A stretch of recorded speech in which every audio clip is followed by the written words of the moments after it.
Lalit B Sharma का सादर प्रणाम। श्री राधे राधे।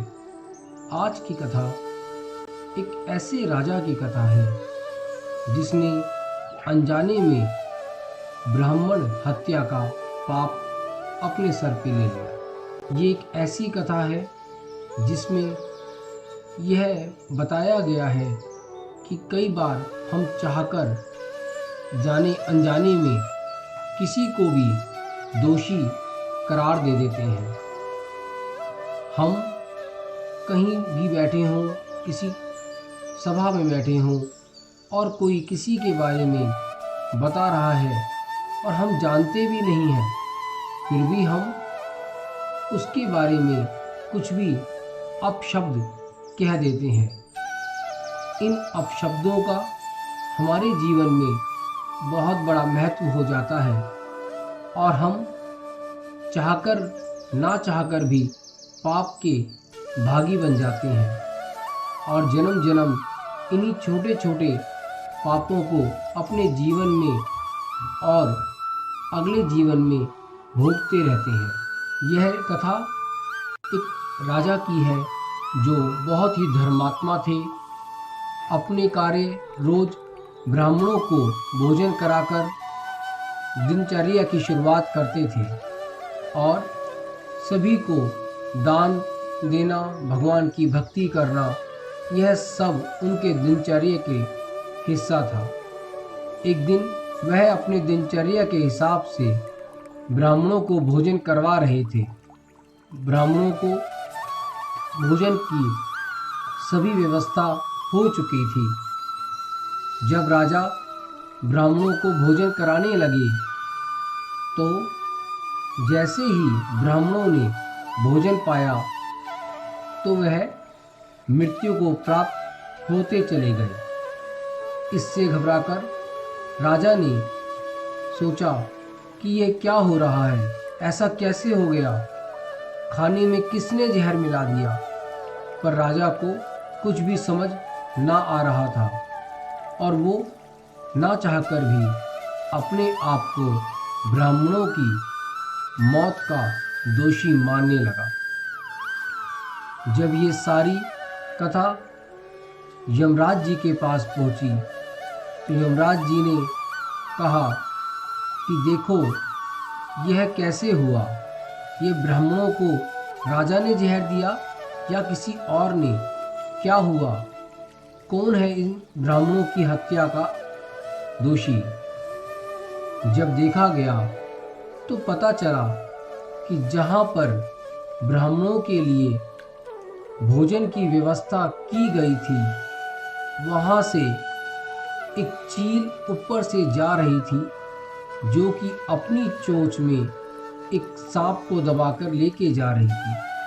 सांप जहरीला था और वह मर चुका था। उसके मुंह से विष गिर रहा था जो कि ब्राह्मणों के लिए जो भोजन तैयार किया गया था उसमें गिर गया। अब यह देखकर यमराज को सभी चीज़ों का पता चल गया। अब उन्होंने सोचा कि ब्राह्मणों की हत्या का दोषी किसको माना जाए, राजा को जिसने कि भोजन की सारी व्यवस्था कराई थी, या भोजन बनाने वालों को, या उस चील को, और या फिर उस सांप को जिसके मुंह से वो विष गिरा। यह बहुत ही उलझी हुई एक कहानी बन गई थी सभी के लिए। तब यमराज जी ने कहा कि इसको कुछ दिनों के लिए छोड़ दीजिए और देखते हैं कि कौन इस ब्रह्म हत्या का दोषी है। यह परमात्मा समय के हिसाब से बता देंगे। कुछ दिन बीत गए और जैसा पहले चल रहा था वैसा ही सब कुछ थोड़े दिनों बाद चलने लगा। एक दिन उस राज्य के अंदर कुछ ब्राह्मण राजा से मिलने के लिए आए। वह जैसे ही राजा के महल की तरफ बढ़े तब उन्होंने एक स्त्री से पूछा कि राजा का महल कहाँ है। तब स्त्री ने उन ब्राह्मणों से पूछा कि महाराज, आप राजा के महल में क्यों जाना चाहते हैं? तो उन्होंने कहा कि हमने बहुत कथाएं सुनी हैं राजा के बारे में, हम उनसे मिलना चाहते हैं और कुछ हमारी विनती है वो उनके समीप रखना चाहते हैं। उस स्त्री ने हंसते हुए उन ब्राह्मणों को कहा, आप सोच लीजिए आप कहाँ जा रहे हैं। तो उन्होंने कहा कि आप ऐसा क्यों कह रही हैं?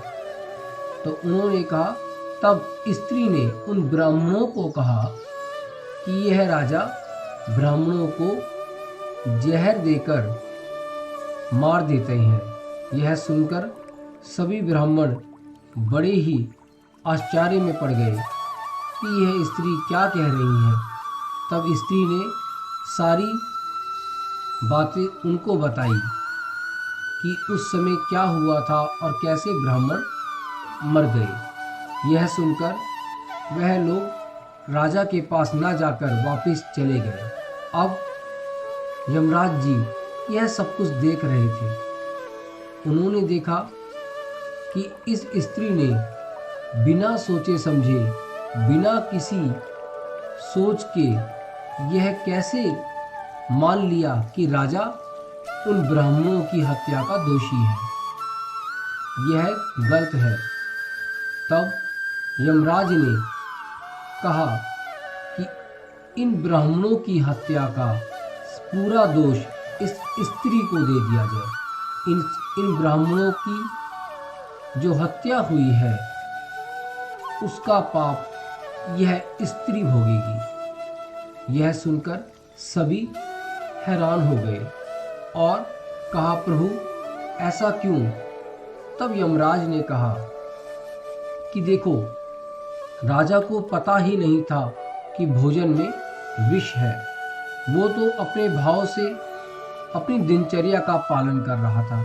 जिन्होंने भोजन बनाया उनको भी नहीं पता था कि इसमें विष गिर गया है। तो ना राजा दोषी हुए, ना ही भोजन बनाने वाले दोषी हुए। रही चील की बात, तो चील तो अपने स्वभाव के हिसाब से अपने भोजन की तलाश में गई और सांप को मारकर ले जा रही थी।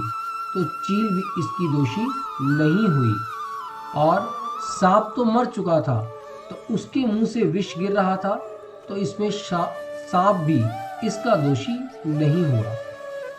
पर इस स्त्री ने इस पूरी कथा को, जो जानती ही नहीं थी, इसके बारे में जो उसे पता ही नहीं था, फिर भी बिना सोचे समझे किसी के ऊपर भी दोष को मढ़ दिया।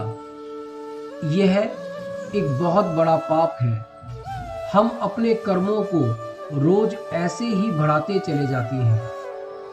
हमारे जो पुण्य हमने किए होते हैं, रोज पाठ पूजा करते हैं, भगवान की आराधना करते हैं, उनकी सेवा करते हैं, वो ऐसे ही पूरे दिन किसी न किसी बातों में हम किसी न किसी को अपशब्द कह देते हैं, गलत कह देते हैं या फिर किसी को भी दोषी ठहरा देते हैं। यह हमारे किए हुए सभी पुण्यों को नाश कर देता है और अंत समय जब हमें विपदा आती है या फिर हम शरीर की पीड़ा से दुखी होते हैं, तो सोचते हैं कि हमने तो पूरी जिंदगी अच्छे कार्य किए, अच्छा किया, लोगों को दान पुण्य किया, भगवान की भक्ति की, फिर भी हमें दुख प्राप्त क्यों हो रहा है? यह दुख इसी लिए प्राप्त होता है कि हम अपनी पूरी दिनचर्या में बहुत बार बिना किसी को सोचे समझे दोषी ठहरा देते हैं और सभाओं में बैठकर, लोगों के बीच बैठकर किसी का भी अपमान अपने शब्दों द्वारा कर देते हैं। यही हमें इस कथा से शिक्षा मिलती है कि हमें पूरा ध्यान अपने शब्दों पे रखना चाहिए। चाहकर भी, जाने अनजाने में भी किसी को भी गलत अपशब्द नहीं कहने चाहिए। ना ही किसी के बारे में बिना सोचे समझे कुछ कहना चाहिए। इन्हीं शब्दों के साथ अपनी इस कथा को मैं विराम देता हूँ। मिलते हैं एक नई कथा के साथ। श्री राधे राधे।